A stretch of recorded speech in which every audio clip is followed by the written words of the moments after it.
Boa tarde, todo mundo. Tudo bem com vocês? Oi, Lu, Marinês, Clarice, tudo bom, Marta? Emílio. Tudo bem? Que bom o senhor por aqui, senhor Emílio. Ótimo. Oi, Eliette. Tudo bem? Que bom vê-lo também aqui. Vamos aguardar mais pessoas estão entrando. Oi, Vera. Oi, Oi, Vera. Vera. Que bom te ver! Coisa Marinha, boa! tá boa? A Marinês Ribeiro do Vale embarca com a gente semana que vem. Viva! Coisa Se Deus boa! quiser, né, Marinês? Prazer conhecê-lo. Daqui a pouco a gente tem outra reunião. Hoje é um intensivão. Hoje tem intensivão. Muito bem. Quem mais que está aqui? A Solange Jacinto, faz tempo que eu não vejo. Sônia Gostoso. Casari, Rosa Maria Marina. Muito bem, muito bem. Cadê o Plínio? Pois é, Cadê o tô Plínio? acompanhando aqui, mas não Está entrando. entrou. Está Está entrando, entrando. pronto. Nosso informante. Obrigado, Eliette. Eu pedi Obrigado. mandar o link para ele. Ah, Emílio, que reunião que tem depois? É dos Uzbequistão? como é que é? Que reunião Tem reunião depois do quê? do Uzbequistão. Pessoal que vai para o Uzbequistão. Ah, obrigado por avisar. Opa, Você não recebeu? você não recebeu o link? O Plínio está sabendo. Ele só não te comunicou, então. Ele comunicou, mas eu não recebi, mas acontece que eu vou também, né? Eu sei que você vai, nem eu recebi. Estou esperando a minha também. Eu vou pedir para as meninas encaminharem para vocês. Por Tá bom. favor. Aí o Plínio Obrigada. aí. Oi, Plínio, Plínio. muda a palavrinha que está como Eliette. Oi, tudo bem? Que engraçado, como eu pude entrar com a Eliette aqui. Você Tamo entrou? junto. Tamo juntos. Acho que Deixa eu... vai Ih, trocar eu o não nome. consigo. Não, ele que tem que trocar. Eu ia renomear você aqui, mas não consegui. Fala pra ele. A luz está batendo no topo da cabeça dele. Tá. Baixa um pouquinho a sua tela, que a luz está batendo na cabeça, Plínio. Baixa É só um muito, pouquinho. é muito bom esse pessoal experiente em Zoom, né? Já vê a luz, faz Enquadramento. enquadramento, tá? Não tá legal. Levanta mais o queixo, Plínio, não tá legal assim, não te favorece esse plano. Você Eliette, vai conseguiu mudar o mudar, nome Plínio? dele lá. Vai, Eliette, por O favor. que eu tenho que mudar? Desculpa. É o Eu seu tenho que mudar? nome, que você está como tá Eliette. como Eliette. Vai ali na sua fotinho, do lado direito, em cima, tem 3 pontinhos. Bem na sua imagem. Ali está renomear, ou rename. Aí só coloca o seu nome ali, porque... Perfeito. Sabe qual é? Plínio. Manda a palhinha para mim e pronto. Aí, pegou. Muito bem, muito bem. Muito bom. Então, muito bom, pessoal. Leonora Marciage. Leonora, querida Leonora, um beijo para você. E para o Odone, que fez aniversário. Manda um beijo para ele também. Obrigado. Ok. bom, acho que já são quase 5h05, podemos, acho que, começar. Já estamos com 30 pessoas na sala. Johanna também, grande companheira Johanna, nossa, de Soninha, jornadas. a Sônia Casari, que também vai fazer hoje a isso aí. dobradinha de eventos. Vamos lá. É isso Tá aí. bom. Muito Marta, bem. como é que está o Sérgio? Marta, está tudo bem o Sérgio?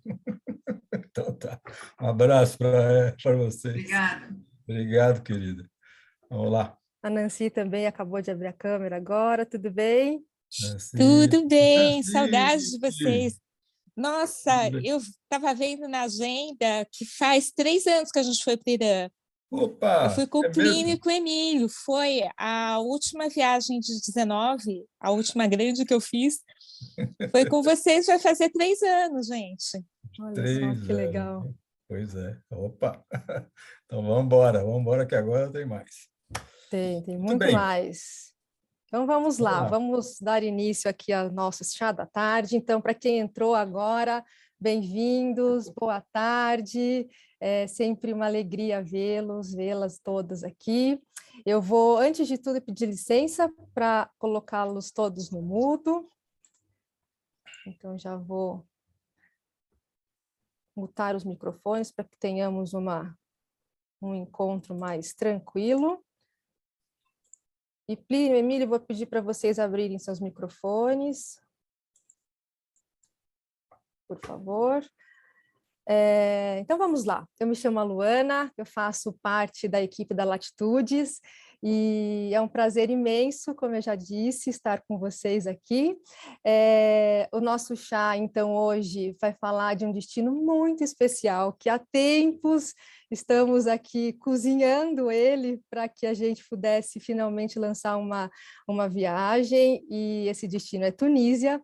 É um destino de muitos contrastes, de uma paisagem de contrastes assim, absurda mesmo, porque a gente no mesmo destino consegue ir do mar para o deserto, e um destino também que oferece uma riqueza de patrimônio histórico também muito especial. E claro, essa viagem se torna ainda mais especial com a presença dos nossos queridos Emílio e Plínio conduzindo essa jornada.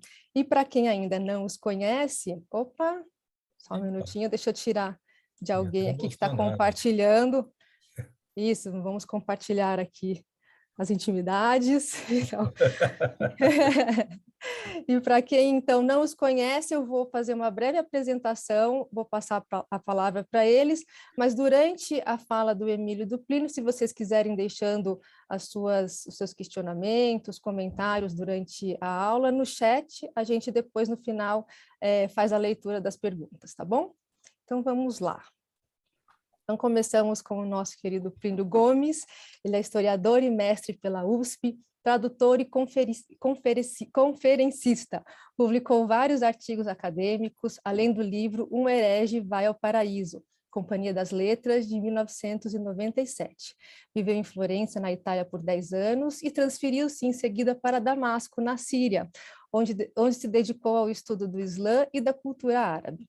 Atualmente desenvolve projetos ligados à arte islâmica e à história das relações entre Oriente e Ocidente, além de ministrar cursos em instituições como o Museu de Arte de São Paulo, Museu de Arte Sacra, Museu de Arte Moderna, Fundação Emma Clabin, Centro Cultural Universitário Maria Antônia e Casa do Saber.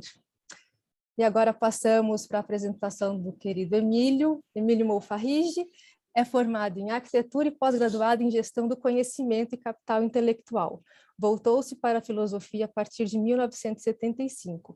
Foi professor na Faculdade de Arquitetura e Universidade Mackenzie e, desde então, dedica-se a estudos humanísticos. Ministra aulas, seminários e palestras nas áreas de filosofia, história, religiões, mitos, tanto do Oriente como do Ocidente. Atua como consultor na Latitude, onde desenvolve projetos de viagens e ações culturais. Há anos tem acompanhado grupos de viagens pelo Sudeste Asiático, China, Turquia, Uzbequistão, Irã, Marrocos, Israel, Jordânia, Egito e Tunísia agora. Então é isso. Queridos, eu passo a palavra para vocês e um ótimo encontro para todos nós.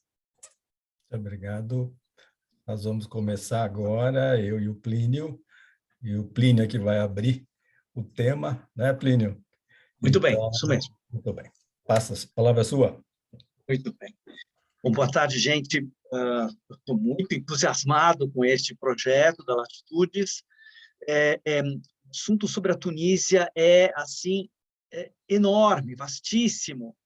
Eu acho que é um país, primeiro de tudo, subestimado, né? Porque como ele está associado muito ao turismo, assim, relax, né? De resorts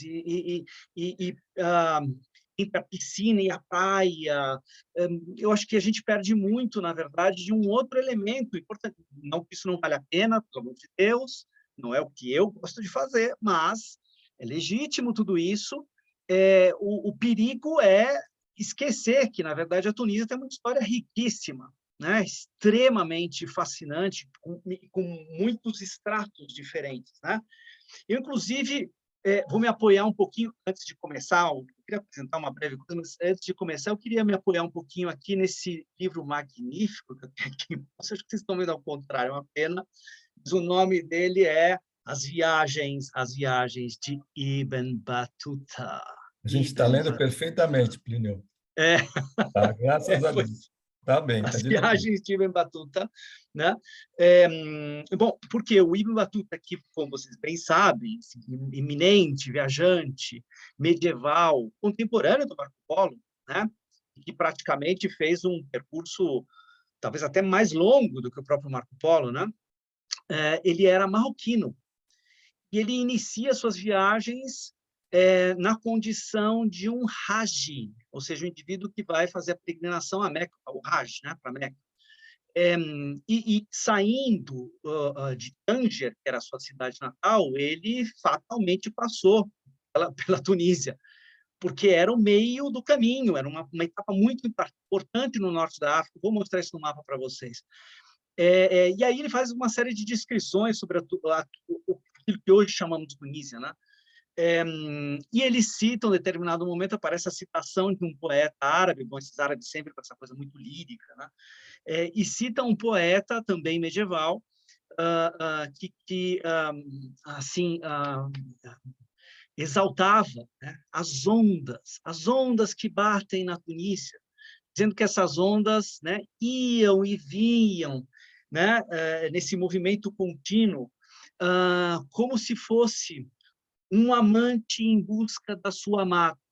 Eles avançavam para o litoral da Tunísia, né, em busca da sua amada, mas quando chegavam lá, encontravam os bastiões, né, daqueles que eram os guardiões dessa amante, e assustado com esses sentinelas, etc., eles retrocediam, o amante retrocedia. Então, essa coisa do ir e vir.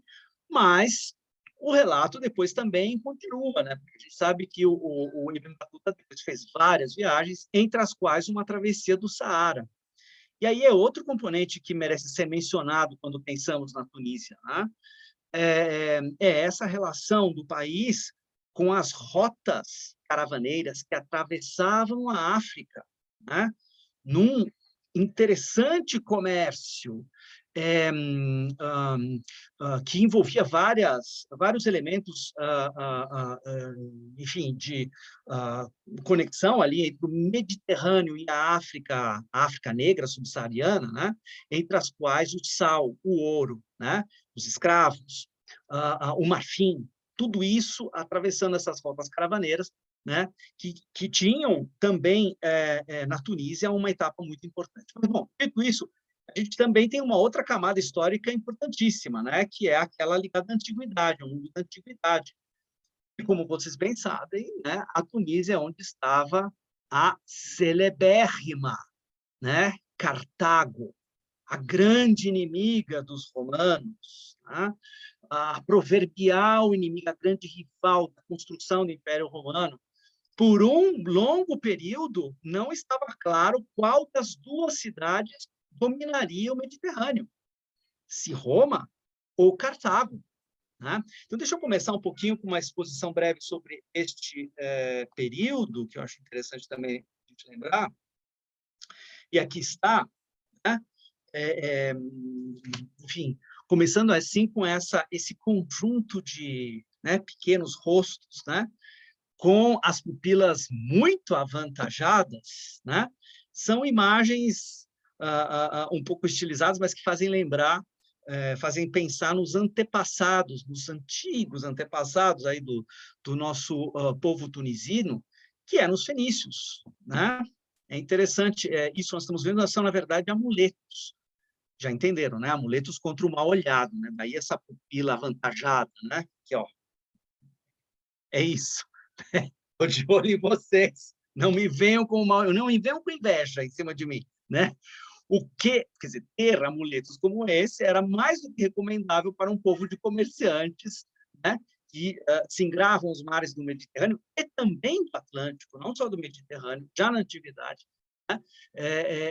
E essas carinhas tão simpáticas, acho que são muito próprias para a gente pensar nisso. Né? Bom, deixa eu aqui começar, primeiro mostrando no mapa, isso é fundamental entender, né? o quanto a Tunísia está situada numa posição absolutamente estratégica, tanto por terra quanto por mar. Vocês estão vendo? Eu escolhi de propósito um mapa sem indicação de fronteiras políticas. Eu estou muito mais interessado em mostrar aqui questões de relevo, né? E a posição, já vocês estão vendo, eu coloquei no círculo a área onde está colocada a Tunísia. Vejam que essa posição da Tunísia, né, ela é muito central no contexto da África Setentrional. Ou seja, entre o Estreito de Gibraltar e o delta do Nilo, a Tunísia praticamente pode ser considerada o meio do caminho. E é por isso que o nosso Ibn Battuta, no começo do século XIV, vindo de Tanger, né, e indo para Meca, teve que passar por essa área, né? Mas tem também a questão do relevo. Observem que aqui, nessa área onde hoje é Marrocos e também a Argélia, existe esse complexo de montanhas, né? Um complexo de montanhas extremamente fascinante e que é uma das grandes belezas da visita ao Marrocos, né? Que é o complexo do Atlas. Vocês estão vendo que o Atlas ele corre de uma forma praticamente diagonal, né? De sudoeste a nordeste, mais ou menos assim, né? E nessa diagonalidade ele vai avançando, entrando no território que hoje é a Argélia, e percebam que a cadeia de montanhas continua, não tão imponente como no território marroquino, não tão altas, né? Elas estão baixando, baixando, baixando, e de fato elas praticamente morrem, por assim dizer, né? Elas vão afundando no mar, exatamente onde a Tunísia está colocada.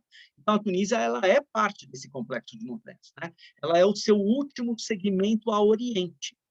É o que dá para ela esta condição de também ter uma conexão com o mundo das montanhas, com as populações que viviam nesse complexo montanhoso, etc. Mas eu dizia, é importante, estratégico por terra, mas também por mar. E aí vem um outro lado importante, né? Vocês estão vendo que o território tunisino tem como se fosse um promontório aqui, né? Deixa eu ver se eu até tenho isso na minha próxima imagem. Exato, aqui temos isso, né? Vocês estão vendo aqui onde está Tunis, justamente o Golfo de Tunis, ele é marcado por uma península. Esta península que eu estou indicando aqui, né? Também conhecida aí como o Cabo de Bon, né? Ela está como se fosse uma espécie de arpão apontada para dentro do Mediterrâneo, né? E, junto com a Península Italiana, né, ela acaba formando um elemento de estreitamento absolutamente estratégico no Mediterrâneo, né? Veja, inclusive tem nome, isso, né? Chama-se o Estreito da Sicília, o Estreito da Sicília, né? Ora, quem controlasse o Estreito da Sicília praticamente controlava toda a navegação do Mediterrâneo. Isso corta o Mediterrâneo em dois. Deixa eu voltar no mapa anterior. Tá? O Mediterrâneo ele tem dois segmentos claramente designados: o Mediterrâneo Ocidental, o Mediterrâneo Oriental, né? Por quê? Por que está tão claramente colocada essa divisão? Porque a Península Italiana no meio, né? Que quase toca a África, né? Exatamente onde está a Tunísia, né? E o Estreito da Sicília, esse daqui por aqui que passa toda a navegação, exceto esta passagem, a única passagem alternativa a ela, qual que é? É o Estreito de Messina. Estão vendo o Estreito de Messina? O tamanho que é o Estreito de Messina? É uma coisa minúscula, minúscula. Mas, vocês devem saber disso, é um mar muito agitado. Já na antiguidade, era uma passagem extremamente temida.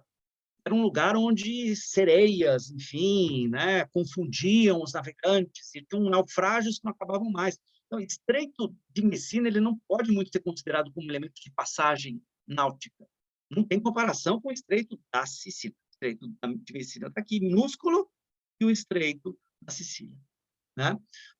Controlando o Estreito da Sicília, controla-se o Mediterrâneo. Essa é a conclusão da história. E é por isso que essa tensão entre Cartago e Roma é uma tensão, a gente pode dizer com todas as palavras, uma tensão geopolítica. Foi uma disputa decisiva para controlar o Mediterrâneo. saiu vencedora a cidade de Roma, né? Mas poderia perfeitamente ter saído a cidade de Cartago, né? Vista dada a sua posição estratégica. Vamos falar um pouquinho, então, olha aqui, olhando mais propriamente essa costa setentrional da Tunísia, o Golfo de Túnise, né? A cidade de Tunis está aqui, ela não aparece no nosso mapa, porque esse é um mapa histórico, né? Aqui está assinalado, na verdade, a cidade de Cartagine, né? Ou Cartago. Pois bem, a Cartago histórica fica ao norte de Tunis, é uma periferia de Tunis, né? Inclusive, o Emílio vai falar disso, a nossa visita a esta cidade incluirá, né, uma inspeção das, né, famosíssimas ruínas de Cartago. Né? Vamos contar um pouco como surge esta cidade, a cidade de Cartago. Né? Bom, a fundação de Cartago data ali do final do século IX a.C., mais ou menos por volta de 820 a.C. Foi obra de imigrantes fenícios provenientes de Tiro. Bom, a cidade de Tiro, onde fica? Fica no Líbano. Tá? Você sabe que os fenícios vinham dali, daquela área do Mediterrâneo Oriental. Tá? Conta a lenda que o grupo era liderado por uma princesa de nome Alissa. Mas o lugar já era povoado por tribos berberes. E estes se recusaram a vender a própria terra. A jovem, então, recorreu a um ardil. Ela alegou querer comprar apenas um terreno igual à área de uma pele de boi. Né? Bom, não é nada, um pedacinho minúsculo de terra, cabem tantas, 2 pessoas de pé, né? No máximo, certo? Bom, os nativos ingenuamente aceitaram o acordo. Ocorre que a pele do animal foi cortada em tiras e estas, uma vez emendadas, serviram para definir o perímetro de uma cidade inteira, a nova cidade fenícia. Guarda esse nome aqui, Nova Cidade Fenícia, vocês vão entender por quê. Veja a imagem, eu estou usando aqui uma gravura seiscentista, né, século XVII, onde está representada essa cena. Então, lá está a rainha, todos aparecem em aspecto muito europeu, exceto pela presença de um ou outro turbante, tá? Mas lá está a nossa princesa, ela aparece ali com uma coroa na cabeça e tal, e ela está indicando para o rei dos berberes que ela quer comprar, olha, só isso, uma área equivalente à pele de boi. Ela está mostrando aqui o que é, afinal de contas, uma pelinha de boi, e aqui está o boi, né? E já se preparando aí para realizar o ardil de Alissa, né? O fenício, que já está lá com a faquinha, vai cortar em tiras, e atrás os companheiros que já estão estendendo as tiras da pele para cercar a área, né? Onde vai surgir, então, a nova cidade. Né? De fato, o nome Cartago, né, é uma corruptela do fenício, vocês sabem, é uma língua semítica, né, o fenício, Kart-Hadasht. Kart-Hadasht. Kart-Hadasht quer dizer cidade nova. Né? Muito difícil de pronunciar Kart-Hadasht, né? Aí foi latinizado aqui para a nossa maior familiaridade como Cartago. Né? Mas é interessante notar isso, porque a gente está num contexto de colonização. Né? Essa é uma época em que os fenícios estão saindo lá da área de onde hoje é o Líbano e colonizando vários pontos da costa do Mediterrâneo. Vou mostrar no mapa para vocês vão ver que eles estão mais concentrados na área do Mediterrâneo Ocidental. Né? Porque esse fenômeno não estava acontecendo apenas com protagonismo fenício. Essa colonização do Mediterrâneo, na mesma época, envolvia também uma iniciativa de cidades gregas. Né? Cidades gregas com problema de crescimento populacional começaram a mandar parte da sua população para a fundação de cidades. Então, cidades-estado também. Né? Então, os 2 fenômenos estão correndo paralelamente. Gregos e fenícios colonizando a costa do Mediterrâneo e fazendo comércio, né? Colonizando com esse fim comercial. Né? O interessante é que os gregos ficaram mais ocupados no Mediterrâneo Oriental. Tá? Bom, está começando aí a já se configurar essa contraposição, né, entre essas duas culturas de comerciantes. Tá? Bom, o que a gente está vendo é uma foto, o Emílio até vai mostrar isso depois, mas é justamente parte das ruínas de Cartago, perto de Tunis. Vejam que beleza, lá ao fundo, aquele promontório faz parte ali está indo para o Cabo de Bom, né, do Estreito da Sicília, que eu estava mencionando antes, né? Uma presença, claro, de transatlânticos e tudo mais, né? Especialmente bonito e atraente, etc. Bom, tem essa outra palavra também que precisa ser um pouco explicada, justificada, né? Porque a gente sabe que essa disputa entre fenícios, entre Cartago e os romanos, vai dar origem a uma das mais célebres guerras da antiguidade, que são as guerras púnicas. Bom, esse termo púnico, da onde vem? Né? Bom, o termo grego fônikes é como os gregos chamavam os fenícios. Aliás, é daqui que vem a palavra fenício para nós, em português. Né? Vem de fônikes, é como os gregos chamavam aquele povo. Né? Foi emprestado e modificado pelos romanos em poene, e daí púnico, certo? Mais uma vez, estou trazendo aquele mesmo amuleto com o qual eu comecei a apresentação agora há pouco, ou seja, o rosto desse personagem, né, com os olhos bem dilatados, porque é um amuleto contra uma olhada, etc. É interessante perceber as características raciais, quase, né? Estão percebendo, sobrancelhas bem grossas, o cabelo encaracolado, moreno, né? A pele mais escura, mais olivastra, barba, enfim. É interessante perceber isso, né? Não deixa de ter um certo parentesco com os tunisinos de hoje. Né?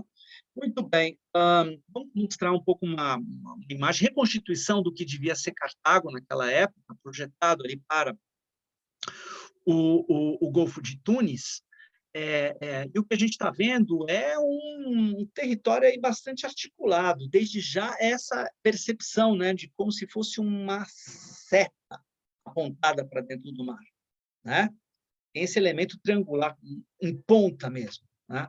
O que já denota esse sentido estratégico do território.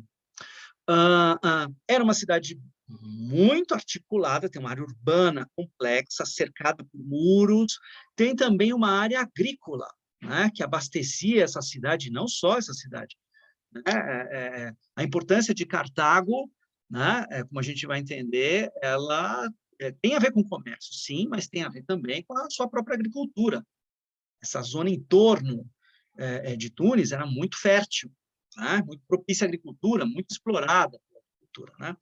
Tem uma área um pouco mais desértica, árida, praticamente a cidade de Cartago é uma península aqui ligando ao continente.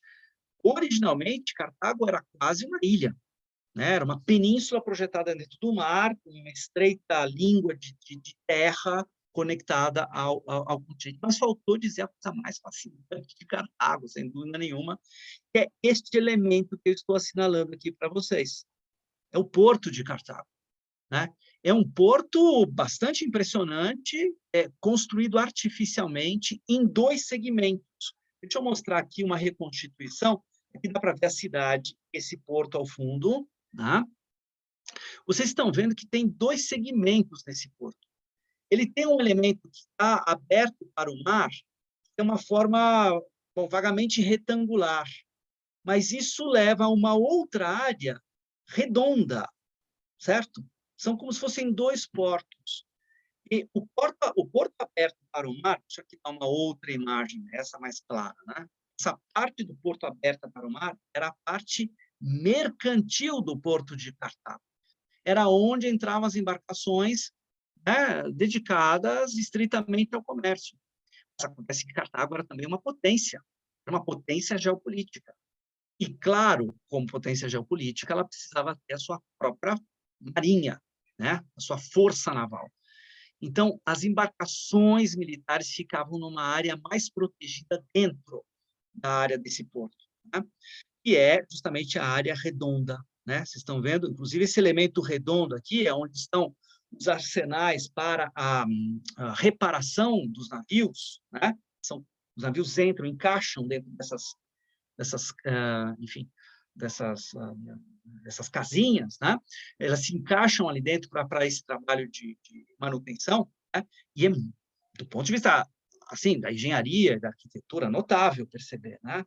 Esse elemento do círculo, e dentro do círculo uma ilha artificial, também redonda, né? Onde esse trabalho de manutenção dos navios também era feito. Então, essa é uma área mais protegida, mais reservada desse contexto do porto. Pois bem, tudo isso que eu estou mostrando para vocês aqui ainda é visível na costa ali próxima de Tunis. Tem um aspecto ali, uma área que certamente nós visitaremos, né? Que é essa daqui, olha.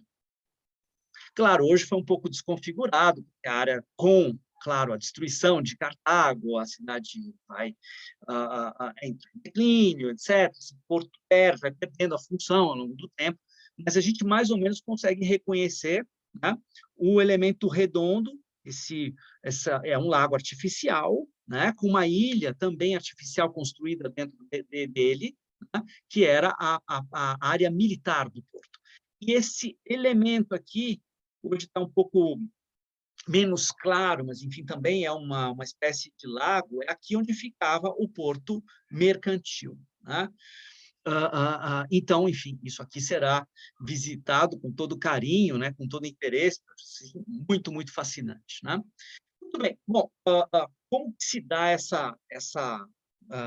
enfim, o desenvolvimento dessa potência, né, na potência que foi a cidade de Cartago? Eu estou mostrando aqui no mapa, vocês estão vendo, saindo do Golfo de Tunis, da cidade de Cartago, uma série de rotas marítimas, né? Porque Cartago vai se transformar num polo de difusão, não só comercial, mas também de povoamento, né? De colonização, a gente pode dizer, e vai se concentrar na área do Mediterrâneo Ocidental.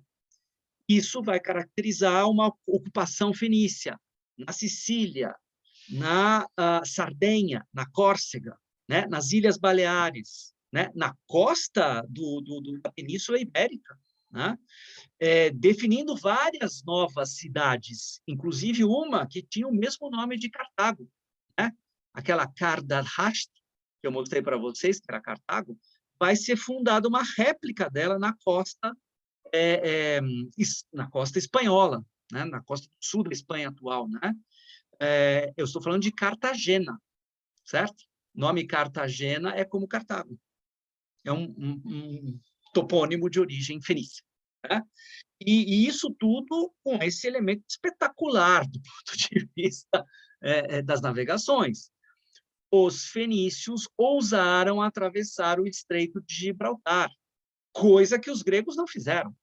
E assim começaram um processo de colonização também em contexto atlântico, seja aqui no sul da Espanha, né? Como a cidade de Cádiz, por exemplo, a fundação fenícia, como também na costa do Marrocos, né? Nós temos Essaouira. Essaouira era uma cidade fenícia, né? Bom, isso tudo vai criar, um pouco parecido com os romanos, uma pax poena, né? Tinha a pax romana, que é o domínio, a soberania romana, e a pax poena era o seu equivalente, a pax dos púnicos, a hegemonia púnica, né? Tudo isso aí um pouco tentando, de alguma forma, ocupar esse território e criando atrito, claro, com a presença grega e, logo em seguida, com Roma, que, como vocês veem, uma das flechinhas aponta aqui a conexão entre Cartago e Roma. Já na época da fundação de Roma, nós temos evidência de que os cartagineses faziam comércio com os romanos. Lá atrás da época da fundação, no início de Roma, quase na época de Rômulo e Remo, né? Já faziam comércio com eles, né? Bom, isso tudo é que vai dar origem às guerras púnicas, né? Enfim, né? Outra coisa interessante, porque nós temos restos dessa realidade comercial, né? Muito articulada, às vezes até de forma muito surpreendente. Esse é um objeto que foi encontrado na Sardenha, né? Ele contém alguns elementos de inscrição. O texto que aparece aqui, olha, vocês também tem um registro ali, enfim, uma grafia, né? Tem uma escrita acontecendo ali em cima do objeto, na parte alta.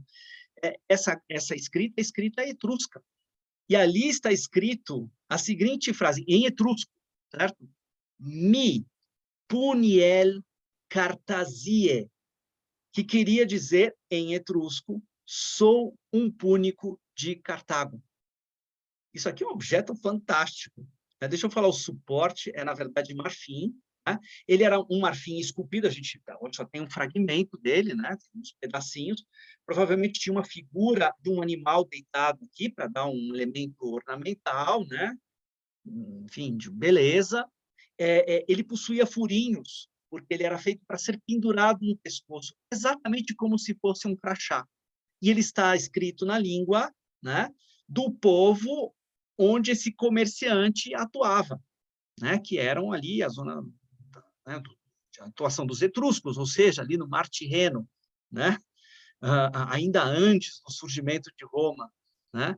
E o nome dessa espécie de crachá, né, é Tessera Hospitalis, porque ela, vamos dizer assim, de alguma forma, servia para despertar a condescendência do povo que está recebendo o comerciante, né, para que esse povo seja hospitaleiro, porque o homem vem, esse estrangeiro vem, enfim, de bem, com uma missão puramente comercial, etc. Né? É quase um passaporte, a gente pode dizer. A gente tem que imaginar figuras que circulavam, né, navegavam esses mares, carregando essa espécie de crachá no peito. Eu acho isso muito interessante. Né? Vou aqui mostrar, então, a expressão dessa expansão cartaginesa no contexto atlântico, e a gente está vendo aqui, isso é o Estreito de Gibraltar, que é o sul da Espanha, né, a Andaluzia, dá para ver o sul de Portugal também, o Algarve, né, que, e as duas colônias cartaginesas no Atlântico, uma é Cádiz, aqui no sul da Espanha, e a outra, Essaouira, é muito longe, como vocês podem ver, é ao sul do Marrocos atual. Né? Uma base, então, cartaginesa, assim surge a cidade de Essaouira. Né? Bom, isso aqui é Cádiz, justamente, vocês estão vendo, né? Essa linda, simpática cidade no sul da Espanha, né? Que foi, importante lembrar, importantíssima depois, na era dos grandes descobrimentos, vocês sabem disso, né? Foi daqui que saíram, né, as 3 embarcações célebres de Cristóvão Colombo, né, Santa Maria, Pinta e Nina, para descobrir a América. Elas saíram daqui, desse porto. Né? Não por acaso, afinal de contas, os cartagineses conheciam muito bem a navegação e escolhiam de forma absolutamente precisa os seus portos. Né? Então, isso continuou em uso, está em uso até hoje esse porto. E aqui uma visão de Essaouira, né? Na costa ali do Marrocos. Né? Outro ponto também de penetração única, né? Ou seja, fenícia, e sobre a qual a gente pouco se dá conta, é, na verdade, a Sicília. Aqui a gente está na Sicília Ocidental, né? É a ilha de Mócia, que fica ali ao lado, quase encostando na Sicília. Esse pedacinho que vocês estão vendo aqui é a Sicília. Né? E a ilha de Mócia, que foi também uma base fenícia. E eu estou trazendo essa ilha porque aqui é onde justamente se desenrolou, nesse cenário, né, os principais, vamos dizer, combates, né, combates navais, entre o mundo romano e o mundo fenício, ou seja, as guerras púnicas, pelo menos em termos de combate naval, aqui é que a coisa realmente se desenvolveu. Né? Bom, a última coisa que eu queria apresentar aqui é uma visão também dessa área, da área de Cartago. Tunis, dá para ver lá ao fundo, do lado direito, tá?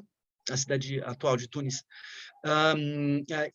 Lembrando isso, né, que essa importância comercial, os fenícios eram muito hábeis nisso, né? Era continuamente alimentada por objetos de luxo, por uma produção artesanal de alta qualidade. Os fenícios eram muito competentes nisso. Eles sabiam que objetos com valor agregado, certo? Traziam muito mais lucro que, vamos dizer, commodities, né? Assim, puras e simples, né? Que simplesmente alimento, né? Ou simplesmente lã. Né? Eles produziam, né, tapetes, tinturas, né, objetos de vidro. A grande especialidade dos fenícios era a produção de vidro. No mundo romano, o vidro por excelência, o vidro, enfim, que é o cristal de Bacará do mundo romano, eram os vidros fenícios, né? Eram vidros coloridos, enfim, refinadíssimos, né? Então, é um pouco uma evidência disso que é importante dizer, né? E, finalmente, outra coisa curiosa. Vejam, isso aqui é uma máscara. Né? É uma máscara de fatura cartaginesa, e eu adoro esse rosto, porque eu acho fabuloso o sorriso, né? Absolutamente aberto, né? Até os olhos parecem sorrir nessa máscara. É uma fórmula assim, muito surpreendente, bem diferente das máscaras da mesma época, né? Da tragédia grega, né? Onde, na verdade, essa curvinha não está virada para cima, está virada para baixo, né? Então, o cartaginês tinha vamos dizer, essa expressividade aí mais hilária, podemos dizer assim, né? Muito bem. A fides púnica, vamos falar um pouquinho dos estereótipos, é como os romanos viam os nossos cartagineses, os púnicos, né? E a expressão fides púnica ganhou um sentido até meio proverbial, e tinha um caráter absolutamente derrogatório, né? Fides púnica poderia ser traduzido como a boa-fé dos púnicos, né? Que eles eram comerciantes, né? É bom saber que você sempre contará com a boa-fé dos púnicos. Em último caso, a boa-fé dos púnicos te salvará, né? Claro, aqui tem uma ironia enorme da parte dos romanos, né? Os métodos dos agentes comerciais cartagineses muitas vezes embaraçavam a iniciativa de seus concorrentes gregos e romanos, nutrindo um difuso sentimento negativo. Surge assim o estereótipo pouco recomendável do puga, ou do puenulus, de que nos fala Plauto, as peças de Plauto. Uma das peças, inclusive, se chama O Púnico, a peça do Plauto, né? Ou ainda a proverbial fides púnica, que de fiel tinha bem pouco. Muito bem. Termino aqui, passa aí para o nosso companheiro Emílio. Vamos lá, Emílio. Vamos de fides púnica, nós todos. Obrigado, Plínio. Ótimo. A gente já está aqui começando a visualizar. Da minha parte, eu vou primeiro agradecer ao Plínio, que me deu os ganchos aí todos, por aquilo que a gente vai visitar. E a gente faz uma apresentação básica da viagem, né, do que envolve esse roteiro. E a mesma coisa também vou tentar fazer aqui uma área de... Vou precisar dar uma checada aqui e localizar meu arquivo, tá? Só um momentinho, eu vou ter que entrar em algum canto aqui. Só um momento.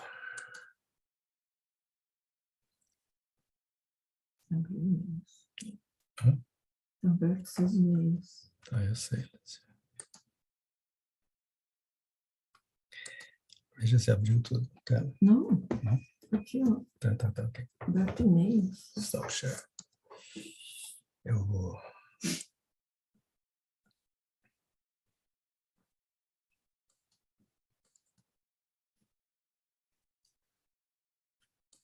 Ver se entrou. Não. Não?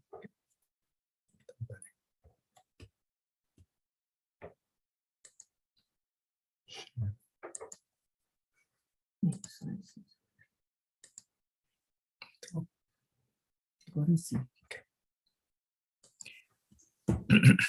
Ok. Bem, aqui começa a nossa viagem, né? O tema dela é Tunísia entre as dunas e as ondas, que já foi de alguma maneira bem colocado pelo Plínio.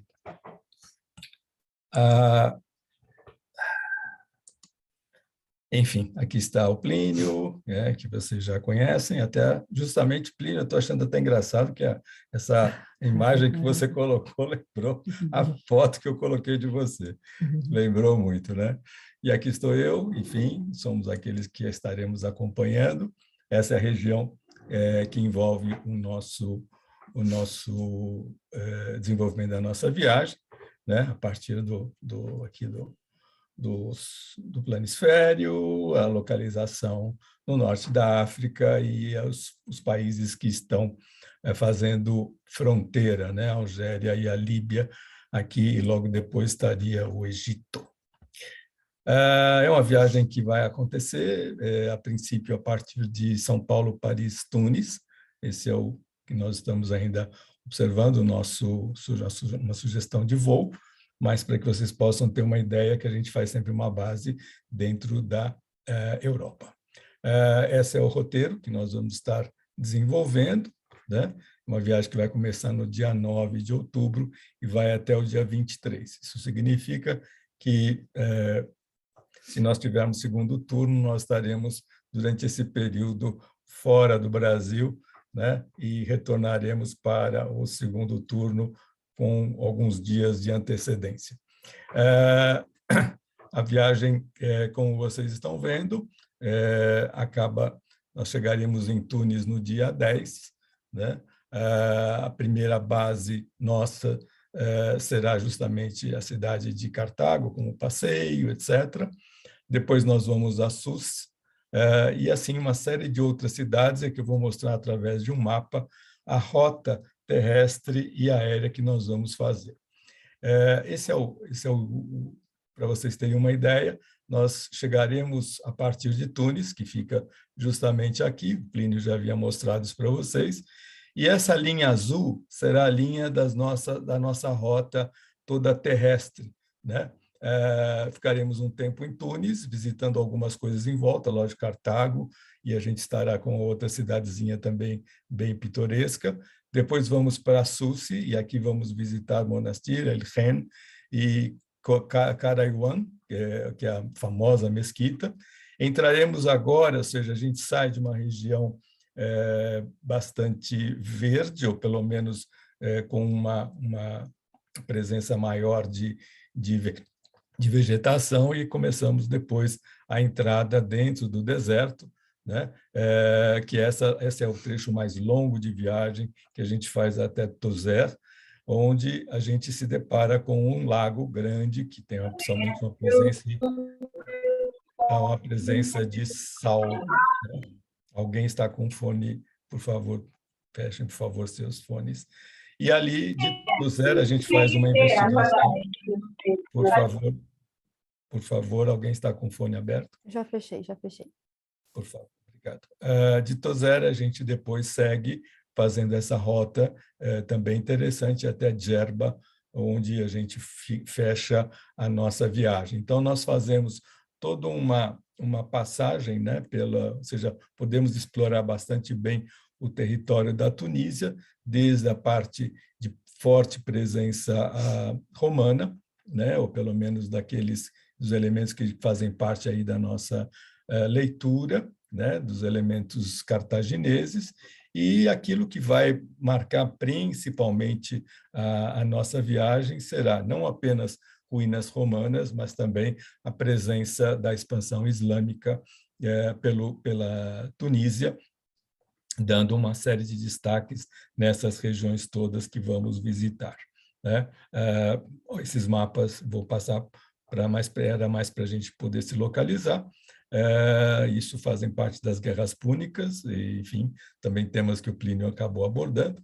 E vamos diretamente à cidade de Tunis, que é uma cidade bastante movimentada, a capital do país, e que é a cidade que, no período todo de grandes, nós tivemos uma série de ocupações diferentes dentro dessa cidade, e a última grande ocupação foi justamente o período da ocupação francesa, quando Tunis adquire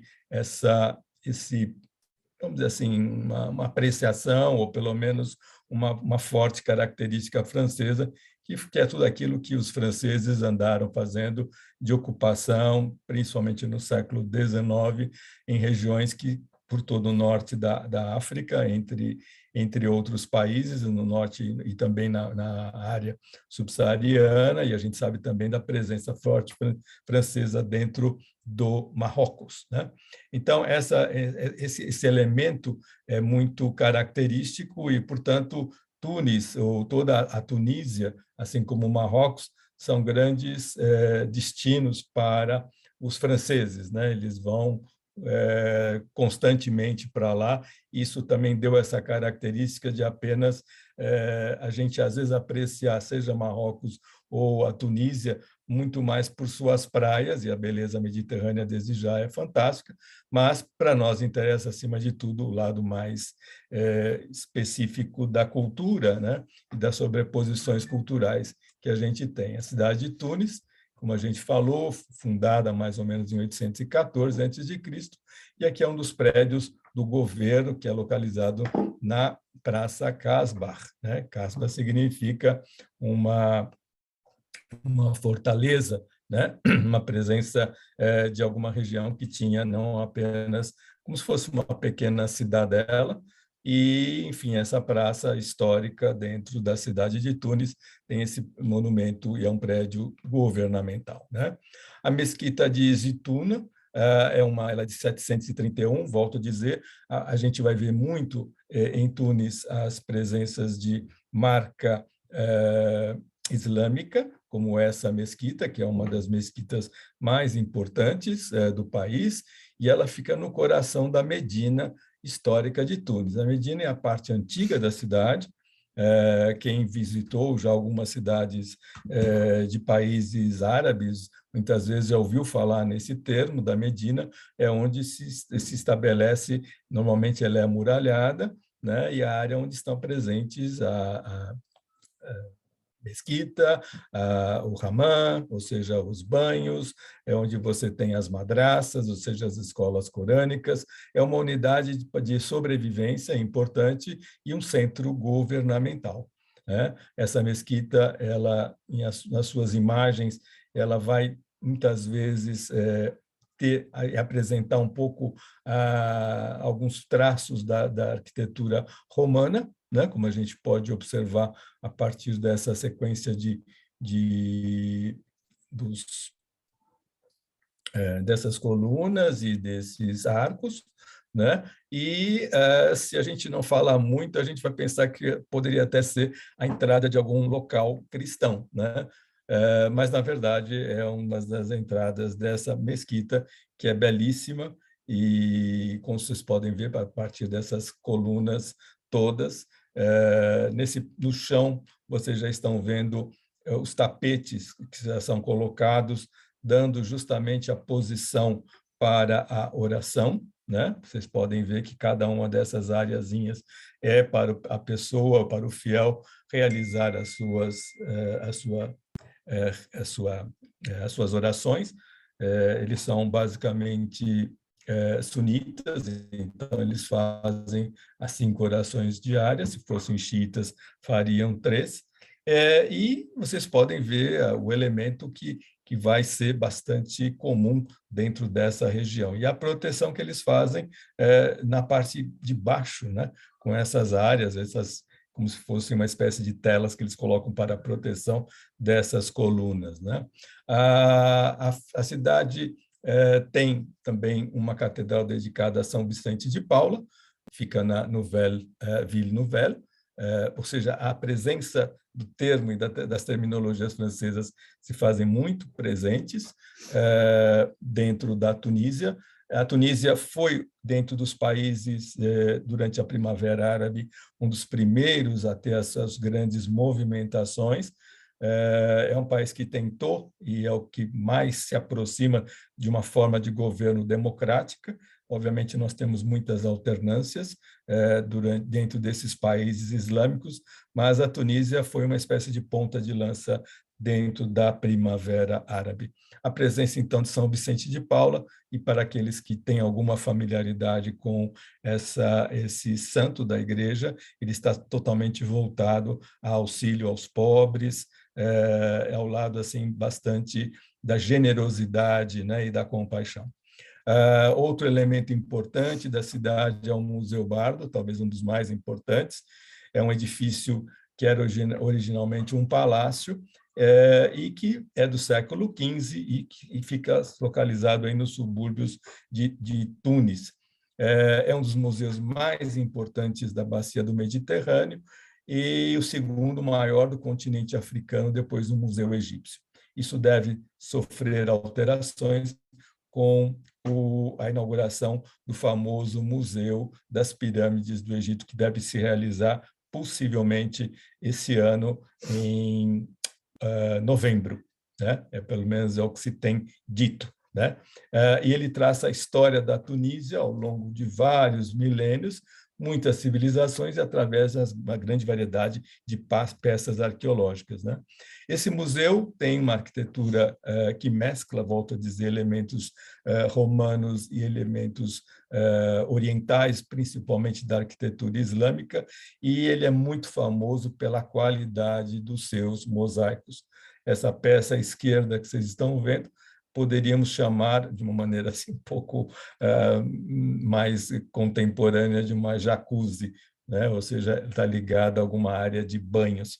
Então, são bastante interessantes tudo isso.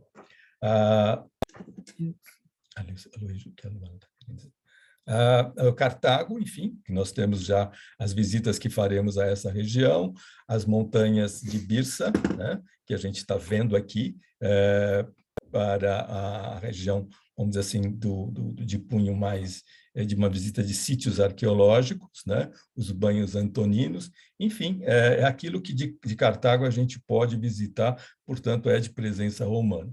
Logo ali perto está Sidi Abu Said, que é uma cidade muito colorida, e aí justamente começa a entrar esse aspecto que é tão popular, né? Das imagens quando se fala em Tunísia, né? Tem também a sua Medina, né? E a sua cidade, onde a gente pode caminhar, é uma cidade muito agradável, obviamente é um centro turístico bastante forte, mas essas vielas todas, né? Localizadas na Medina, de Sidi Abu Said, guarda esse elemento que vai trazer um pouco da temática que parece um pouco grega, um pouco portuguesa, a presença do azul, enfim, isso aqui marca também todo o norte da África, né? Depois nós seguiremos a Duga, ou Tuga, né? Isso acaba sendo um outro grande sítio arqueológico importante, tá, dessa visita, já é alguma coisa do século VI antes de Cristo, uma presença já romana, e a gente vê essas cidades, é uma das cidades que estão mais bem preservadas dentro do norte da África, né? Presenças romanas, né? E ela é construída num local elevado, com vistas para uma planície fértil, e era a capital de um importante estado líbio púnico, e floresceu sob o domínio romano e bizantino, mas declinou no período islâmico. O teatro romano de Duga é um belíssimo teatro, muito bem preservado, cabem 3.000 espectadores dentro desse teatro, e vocês veem que linda é a vista que você tem a partir dele. Possivelmente devem se manter ainda espetáculos acontecendo, mas vai guardar justamente, porque é o teatro romano, um pouquinho diferente do que a gente vai ver depois dos anfiteatros, que são a questão dos coliseus, que também eles vão existir dentro da Tunísia, né? Aí a presença da orquestra e o elemento que está aqui, o proscênio, né? Que são os elementos que estão aqui. Enfim, tem uma série de denominações que a gente pode ir aprendendo sobre a utilização desses teatros, né?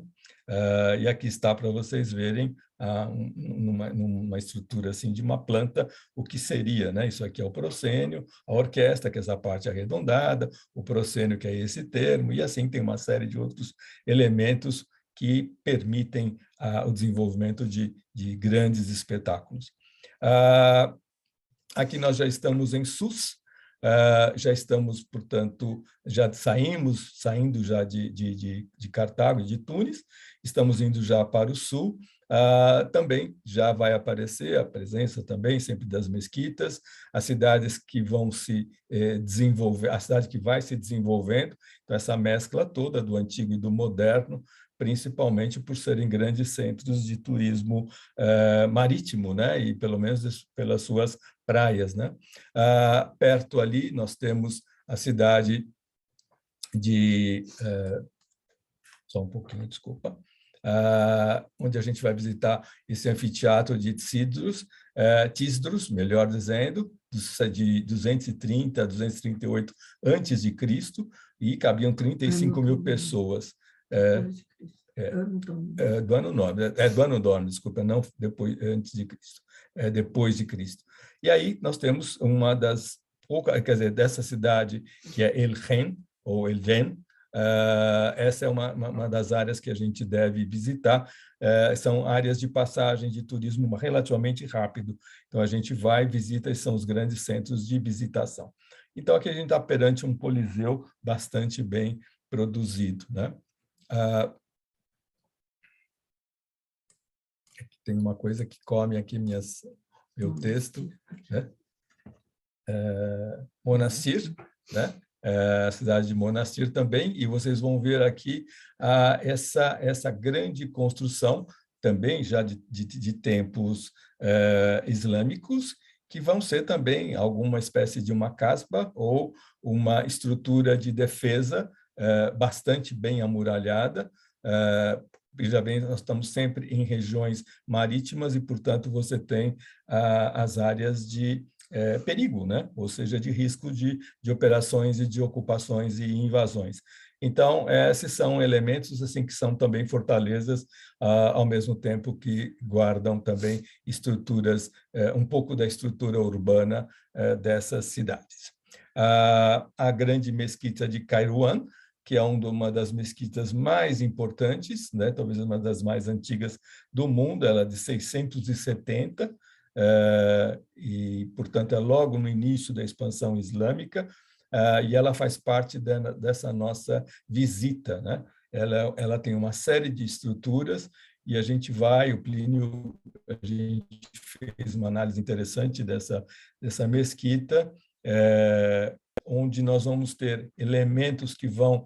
ela tem 414 pilares dentro dela, para vocês terem uma ideia, né? E a presença desses arcos todos que vão lembrar um pouquinho o que a gente vai encontrar depois em Córdoba, principalmente nas regiões da Andaluzia, né? A presença do arco em ferradura e outros elementos da arquitetura que vão se espalhar, né? Essa é a estrutura básica dessa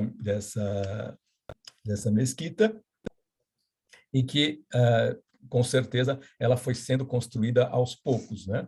Normalmente, quando a gente visita algumas estruturas de mesquitas pelo mundo, principalmente no Irã, isso é bastante visível, e a gente vai aprendendo um pouco e entendendo que você vai ter uma primeira unidade, essa unidade vai se desenvolvendo com o fortalecimento, às vezes, da religião, do culto, enfim, de toda a atividade religiosa, e tornando essa mesquita um lugar de grande desenvolvimento para as relações, não apenas religiosas, mas também religiosas no sentido comerciais e de relações políticas também, né? Daí nós já estamos dentro do Grande Saara, né? O Grande Erg Oriental. Erg também pode significar as dunas também, o deserto, né? E que isso cobre grande parte do país. Grande parte do país, portanto, é ocupado pelo Saara, né? E a gente deve fazer uma visita a esse oásis de Shebica, que é um ponto de parada das caravanas. Essa imagem desse oásis, ela está muito ligada ao imaginário que a gente tem do que pode ser um oásis. Mas o oásis pode ter essa forma assim, bastante idílica, mas ela pode ter formatos completamente diferentes, como áreas das grandes palmeries, ou que seriam as tamareiras, que muitas vezes você tem um rio, isso formando áreas dentro de estruturas de deserto, né? Tozera é uma cidade que não tem grandes atrativos propriamente dito, a cidade não é tão impactante como cidade, porém tem no seu entorno, né, alguns elementos antigos, como esse elemento dessa Medina, que eu achei bastante interessante, porque ao mesmo tempo em que eu vi essa foto, eu encontrei esta foto, que é uma foto muito antiga, e que é justamente da mesma construção. Eu vou voltar a imagem para vocês terem uma noção do que a gente está vendo, né? E é aquilo lá, os primeiros cartões postais eram fotos que se fazia e ali as pessoas mandavam, né? Então, é isso que mostra esse registro histórico dessa construção, né? O Museu Dar Sherat.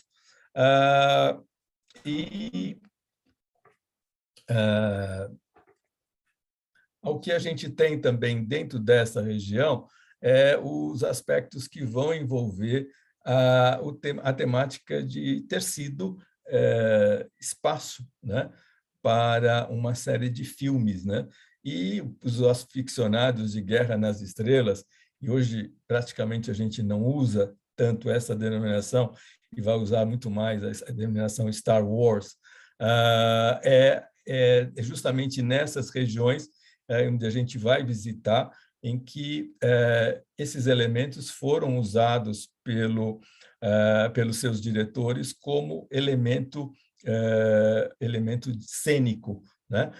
Na verdade, o local existia, né? Porém, ele apresentava todos os elementos interessantes para as representações que, dentro da saga do Star Wars, nos seus 10 filmes, pelo menos 4 deles tiveram cenas filmadas com locação dentro da região da Tunísia. Então, isso é uma coisa interessante porque faz uma espécie de paralelo com o Marrocos, que também é um grande local de estúdios cinematográficos que a gente tem, e é justamente as características de sol, de iluminação, de silêncio, e, obviamente, aqui você tem um elemento que é cultural, não é cênico, né? não é um cenário, mas sim estruturas de moradia que a gente vai ter a chance de visitar, né? Dali a gente já está na região dos lagos, né? Dessa região do lago, onde você tem uma grande, né? Uma área grande de uma salina, né? São lagos salgados, que a gente está vendo aqui, e a gente vai cruzar essa região toda em direção a Djerb, que é justamente a região do último ponto da nossa visita, e voltamos à área marítima, ou seja, a gente vai, a partir de Djerb, justamente, ou Djerib, né, seguir justamente para a região dos, vamos dizer assim, marítima, né? Tem uma série de sítios arqueológicos bastante interessantes, com elementos da cultura. Nós vamos ter também forte presença também judaica, inclusive uma das imagens que vocês têm aqui do lado direito é de uma sinagoga, os elementos de um mercado, de um bazar ou de um souk, como muitas vezes a gente usa essa denominação, isso vai ser um elemento bastante comum, né, nas visitas dentro dessas cidades, onde não vamos encontrar não apenas elementos contemporâneos, mas também a parte de elementos de cerâmica, né?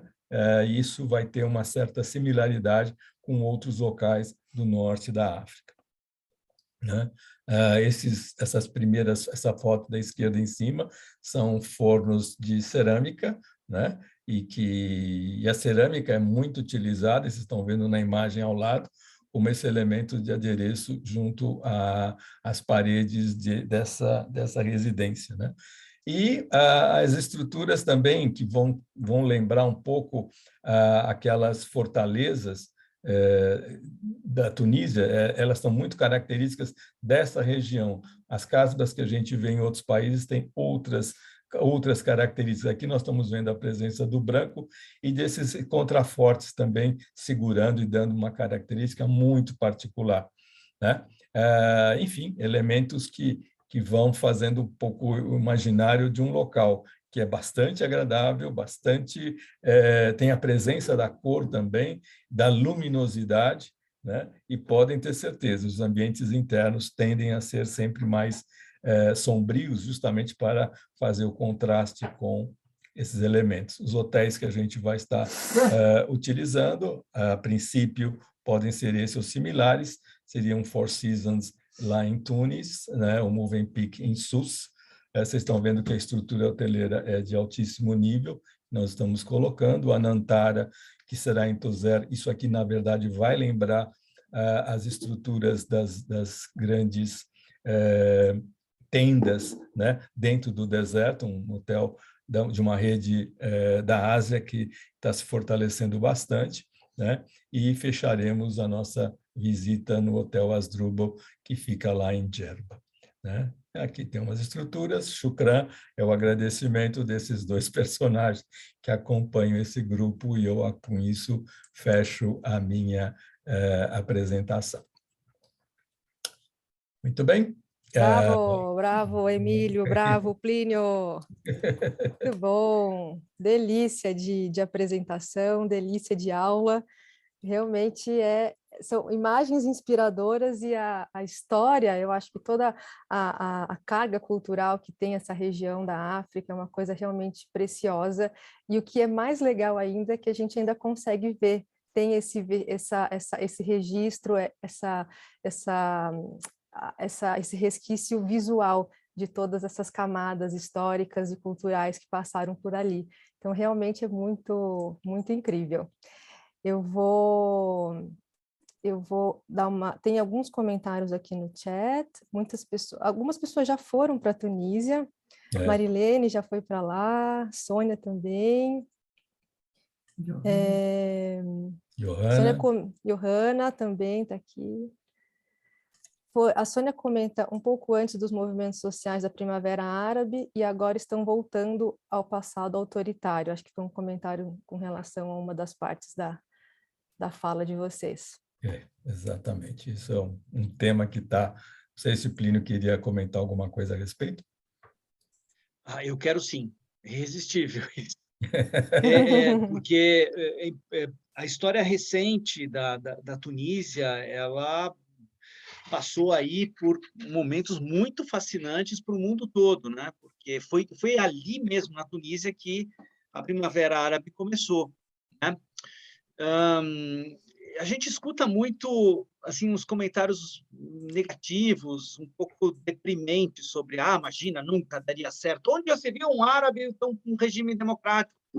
Isso são estereótipos. É como romanos falando da Fides Púnica, certo? Não dá para saber. Os árabes, enfim, não conseguem, até o momento, ter a experiência democrática, porque tem forças que não deixam isso acontecer. Boa parte dessas forças vem de fora, mas, enfim, estou falando, claro, da minha experiência de ter morado num país árabe, vivi na Síria, vi o que é uma ditadura árabe de dentro, e como a sociedade não gosta disso, não gostam disso. A mesma coisa aconteceu na Tunísia. A Tunísia passou foi onde surgiu o movimento da Primavera Árabe. Corajosos tunisinos que enfrentaram uma ditadura quando ninguém achava que isso fosse possível. E aí o movimento deles acabou inspirando outras populações árabes, principalmente a juventude, né?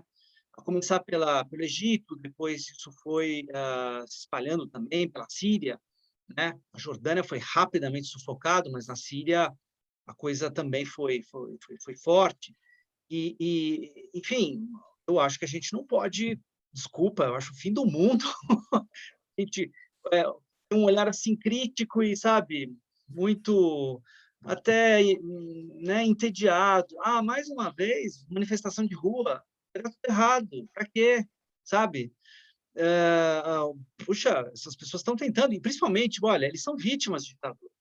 A população na Tunísia, como nos outros países, vamos falar da Tunísia. A Tunísia, ao contrário dos outros, foi onde a experiência da tentativa democrática foi mais longe, né? Ela durou praticamente até o ano passado, né? Aí, no ano passado, de fato, o regime se fechou, né? Não é uma ditadura tão brutal como, por exemplo, a do Egito ou da Síria, para não falar da Síria, horrendo, aquele regime. Por quê? Por que não é tão fechado? Porque ele conta com uma certa base social, né? Tem um apoio ao atual governante. Ele, com base, usando esse apoio, ele, enfim, vai fechando o regime, fazendo um pouco parecido com o que acontece na Hungria, por exemplo, né? Ele chegou ao poder pela via democrática e agora está manobrando as leis, manobrando as instituições, enfim. Então, é triste ver isso, mas eu quero aqui manifestar a minha solidariedade, até mesmo o meu encanto, né, em relação à coragem dessa população que, sim, lutou pela democracia e acho que vai voltar a lutar pela democracia. É um valor supremo para nós também, por sinal. Então, eu fico muito, sabe, não sei, fico irritado de ouvir isso. Onde já se viu árabes? Isso é altamente racista. É incrível as pessoas não perceberem isso. É incrível, né? Desculpa fazer esse comentário. Tinha outra coisa que eu queria dizer também. O Emílio chamou atenção para 2 elementos muito rapidamente, mas é importantíssimo, vai ser importantíssimo na nossa viagem. Primeiro, mostrou uma igreja. A igreja em si, como construção, é uma construção da época do período francês, do começo do século XX, não tem interesse. Mas ele mencionou também uma sinagoga. Essa sinagoga é extremamente interessante. Ela é muito antiga. E eu quero sublinhar um elemento muito importante da nossa viagem diz respeito à questão da história das religiões, né? Porque o Islã, sem dúvida nenhuma, desde já, porque visitaremos algumas dos monumentos mais importantes da civilização islâmica.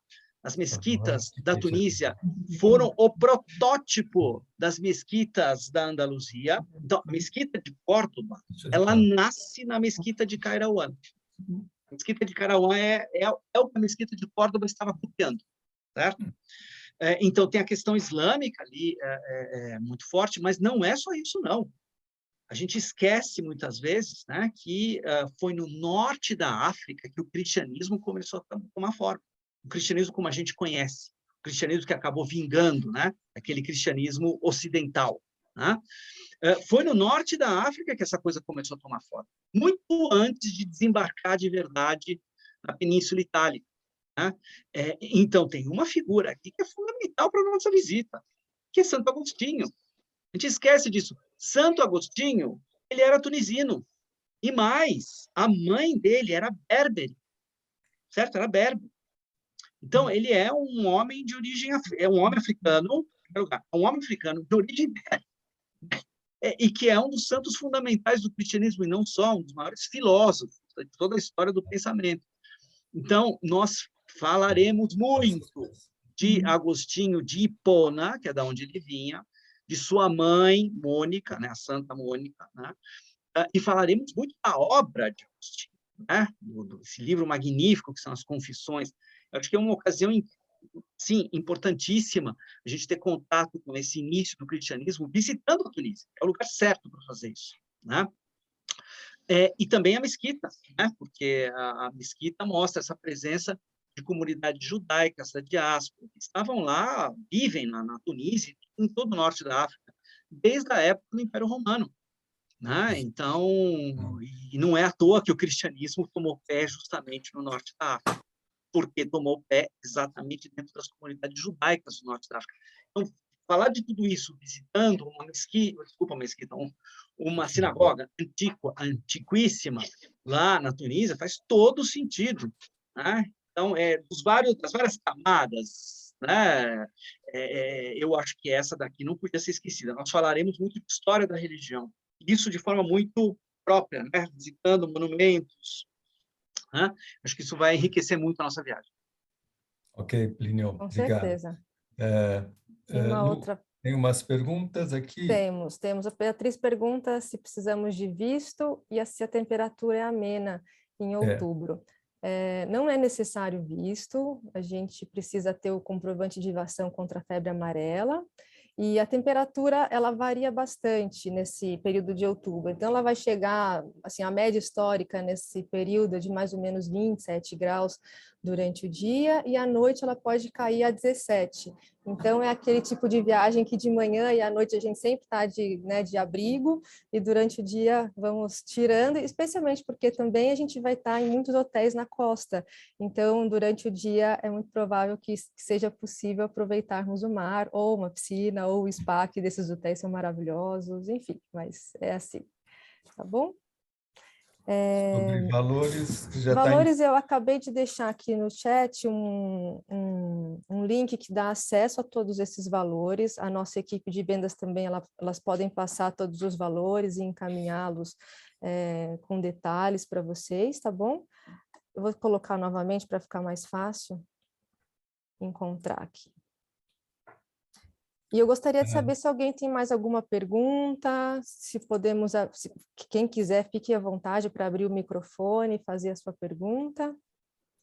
Fiquem à vontade. Fiquem à vontade, isso aí. Eu falaria alguma coisa, apenas para dar um testemunho. Primeiro, um abraço ao Plínio e ao Emílio, que sempre nos encantam. Eu quero dizer que, embora eu tenha ido para a Tunísia, para esses lugares, eu quero dar esse testemunho que todo mundo precisa conhecer a Tunísia. Melhor ainda se for acompanhado desses dois. Eu sinto muito ainda ter muito chão para andar em outros que eu não conheço antes de voltar para a Tunísia. Mas eu tenho certeza que as pessoas que forem, e eu animo todas a irem, com esses dois vão ser realmente muito mais conhecimento do que talvez eu e Joana tivemos. Claro, foi ótimo, nós conhecemos, a gente pesquisou um pouco antes de ir, mas com vocês é top. Então, vale a pena. Eu gostaria muito de voltar e agora com vocês. Quem sabe um dia, tá bom? Obrigada. Um abraço a vocês. Parabéns pela exposição e pela viagem. Que muita gente possa conhecer essas maravilhas com vocês. Obrigado, Sônia. Obrigado. E conhecer o porto de Cartago, que foi completamente ignorado na nossa viagem. Nós ficamos muito frustrados. Ótimo. São coisas. Bem. Obrigada pelos comentários. Alguém mais? Que aqui no nosso chat, acho que as perguntas já foram feitas.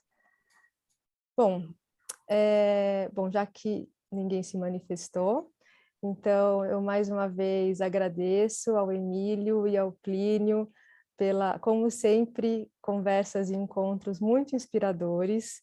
E Emílio, Plínio, gostariam de deixar um último comentário, últimas considerações? Eu quero dizer sim, Joana, muito obrigado você comentar isso, porque eu também constatei que o Porto de Cartago, que claro, é o que restou dele, está um pouco desconfigurado, mas ele tem interesse histórico enorme, porque aquilo é um símbolo desse mundo fenício. Eu também me dei conta que isso não é visitado, que simplesmente é ignorado. E está errado isso tem que ser visitado, coisa que faremos na nossa viagem com toda certeza, né? Exato. E eu acho que até fica um gostinho especial, né? Ver uma coisa que as pessoas estão passando, ignorando simplesmente, sem saber o que é, e tem um tesouro ali, um tesouro arqueológico. Ok, Plínio, gostei dessa colocação e foi um gancho para mim. porque uma das coisas que a gente conversou quando a gente dialogava sobre essa viagem, inclusive com a Luana, né? A Luana já esteve lá e fez toda essa apreciação para a gente, ajudou a gente a montar a temática, né, de conteúdo. Eu diria que a gente quer desfazer essa imagem de que a Tunísia é apenas um destino de turismo de praia, né? Como se realmente a única coisa que valesse a pena lá fossem seus hotéis, os seus resorts, com as praias, com as piscinas, etc. E não é, isso não é a Tunísia, isso é uma das, vamos dizer assim, acabam sendo estereótipos que acabam se criando de determinados países e a desvalorização, às vezes, da própria cultura local, né? O que nos interessa, acima de tudo, nessa temática de dunas e mar, enfim, a temática que a gente está trabalhando dentro dessa viagem, é para integrar mesmo essa parte da África que foi islamizada, ou seja, isso é a característica que a gente tem do norte dessa África, mas a gente não está fora da África.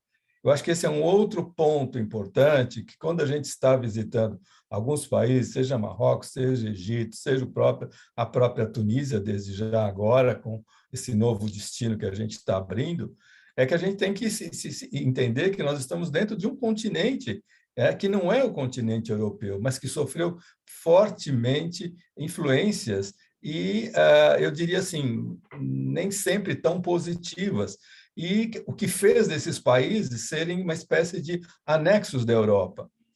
O que eu acho isso terrível, porque desfaz ou tira a própria identidade de muitos desses países. Então,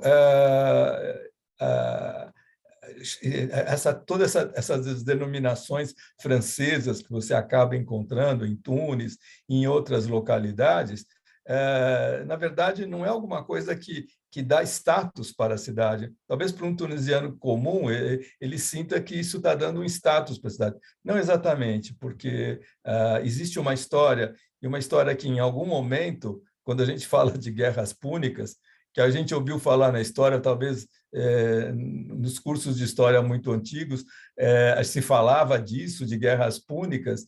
Se o mundo se Cartago tivesse ganho essa dominação, o mundo não seria o que ele é hoje, isso com certeza. Então, nós estamos perante um país pequeno ou uma civilização periférica. Eu acho que é nesse sentido que a gente precisa reestabelecer um status de importância de uma cultura ou daquilo que representa a Tunísia para nós, sejamos nós brasileiros ou sejamos europeus, ou seja, precisa de um ressignificado, com certeza. E acho que isso que a gente quer fazer dentro dessa viagem, né? Colocar a Tunísia como um ponto de importância extrema e que tem o seu significado e tem a sua influência dentro do mundo, principalmente o mundo mediterrâneo. Então, eu queria agradecer.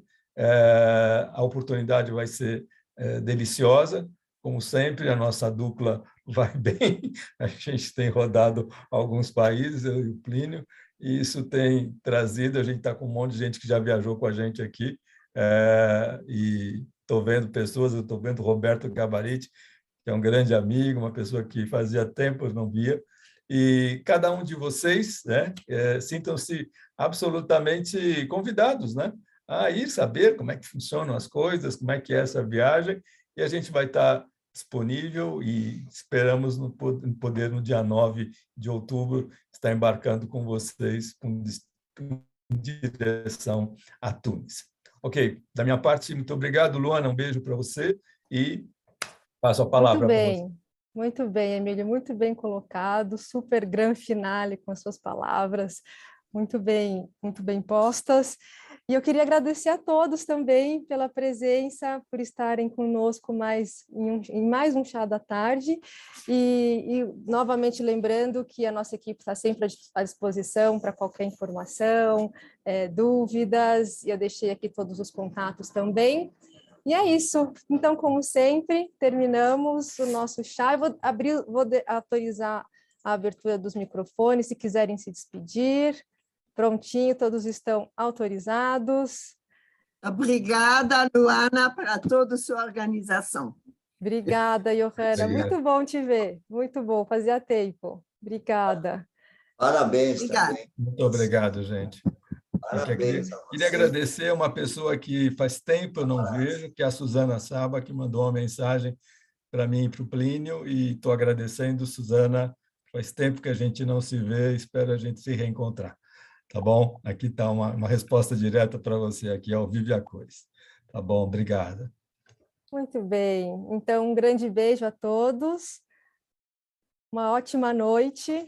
E, como sempre, terminamos o nosso encontro em 3, em 2, 1. Um beijo e até a próxima. Tchau, tchau. Obrigado.